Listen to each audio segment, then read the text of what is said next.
Ahmad Zahid dakwa BN mampu menang banyak kerusi PRU16 jika ketepikan perkara remeh. Naim Mukhtar tolak dialog dengan Mufti Perlis berhubung RUU Mufti Wilayah Persekutuan. Rafidah Aziz ingatkan kerajaan untuk pastikan belanjawan 2025 bebas ketirisan.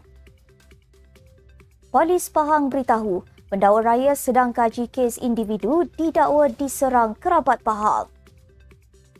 Amir Hamzah beritahu kerajaan sedang kaji data pastikan subsidi bantu golongan sewajarnya.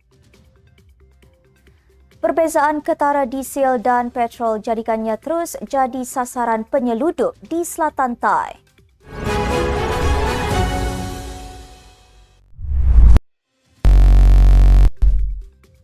Bismillahirrahmanirrahim. Assalamualaikum dan salam Malaysia Madani.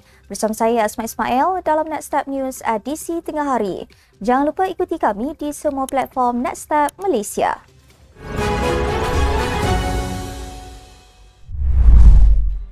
Pengerusi Barisan Nasional BN, Datuk Seri Ahmad Zahid Hamidi mendakwa parti itu mampu menang lebih banyak kerusi pada PRU16 akan datang sekiranya gabungan itu mengetepikan perkara-perkara remeh.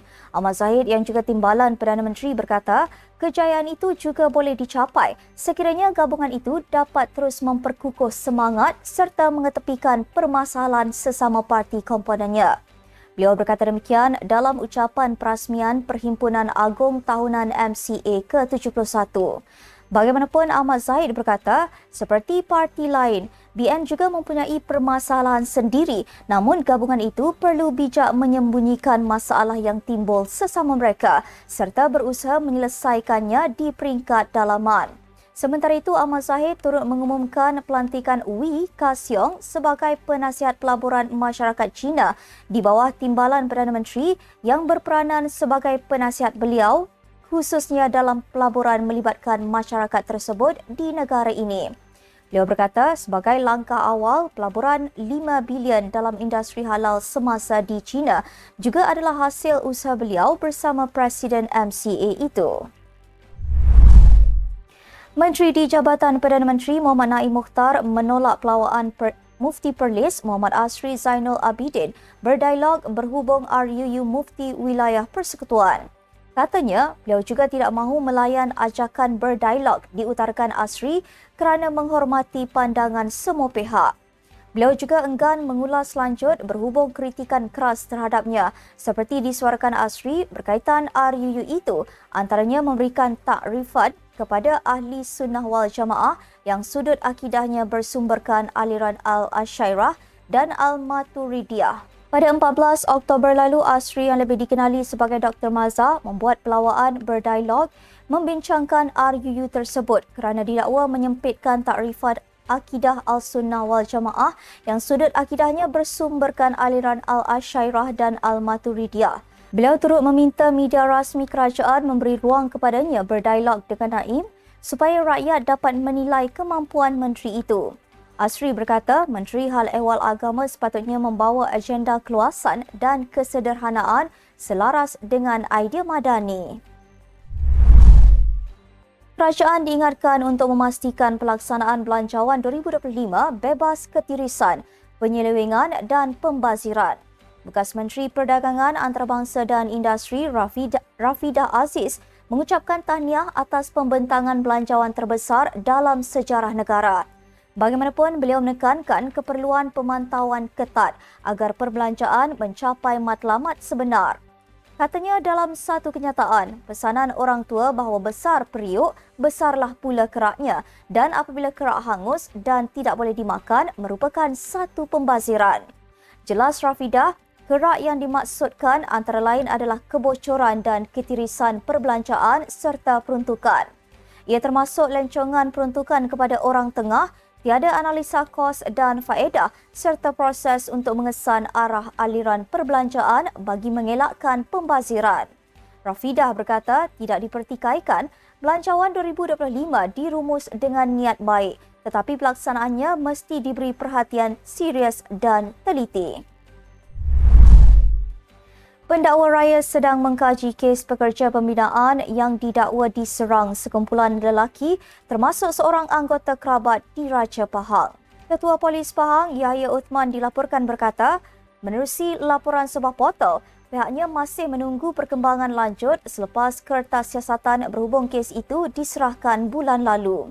Beliau turut memberi jaminan tiada penutupan kes atau usaha menutup isu itu. Terdahulu, individu itu mendakwa tiada tindakan diambil mengenai kesnya kerana pihak polis hanya berdiam diri. Dia meluahkan kekecewaan dan mengatakan masih menunggu perkembangan mengenai kes tersebut. Mengulas perkara itu, Yahya berkata, mangsa sepatutnya menghubungi pegawai penyiasat mengendalikan kes bagi memperoleh maklumat terkini. Menteri Keuangan 2 Amir Hamzah Azizan memberitahu kerajaan sedang mengkaji data dan akan memastikan subsidi bagi petrol, kesihatan dan pendidikan membantu golongan yang sewajarnya.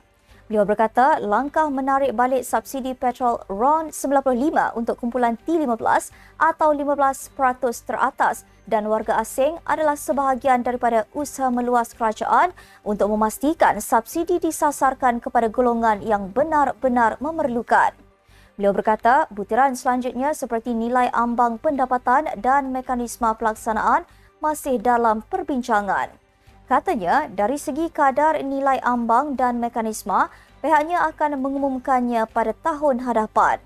Perdana Menteri Datuk Seri Anwar Ibrahim ketika membentangkan Belanjawan Madani ketiga 2025 pada Jumaat berkata, kerajaan memberi jaminan akan mempertahan kepentingan rakyat terbanyak dalam pelaksanaan penyasaran subsidi. Datuk Seri Anwar berkata kerajaan bercadang melaksanakan penyasaran subsidi petrol RON 95 pada pertengahan 2025 dan penjimatan yang dicapai daripadanya akan dimanfaat untuk kesejahteraan rakyat terbanyak.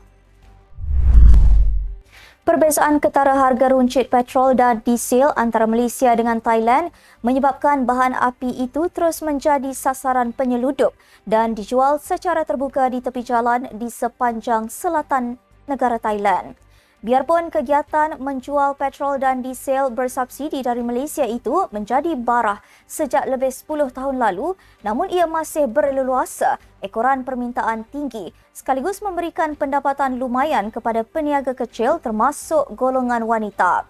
Tinjauan bernama baru-baru ini mendapati terdapat puluhan gerai di tepi jalan di Sungai Golok menjual minyak dan diesel subsidi yang dikhaskan untuk rakyat Malaysia di dalam botol dan tong plastik dengan harga sekitar 28 baht iaitu RM3.64 untuk botol 1 liter hingga 250 baht RM32.50 untuk tong 9 liter. Timbalan Datuk Bandar Sungai Golok, Apichet J. Umar ketika ditemui berkata, di sepanjang tepi jalan sekitar Pekan Sungai Golok sehingga ke Pekan Yala sahaja, terdapat lebih 100 peniaga kecil negara itu menjual petrol dan diesel seludup itu. Katanya, pihak berkuasa tempatan Thailand telah kerap menegur penjual petrol dan diesel secara haram itu, tetapi mereka masih berdegil dengan alasan mahu meneruskan kelangsungan hidup.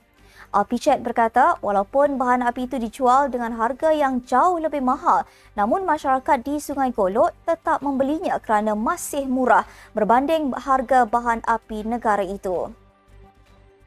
Sekian untuk edisi tengah hari ini. Ikuti perkembangan semasa isu-isu panas politik Malaysia setiap hari hanya di Netstab News. Jangan lupa untuk follow Facebook Netstab Malaysia dan subscribe YouTube Netstab TV. Netstab Malaysia bersama melangkah dengan yakin. Saya Asma Ismail. Assalamualaikum dan salam sejahtera.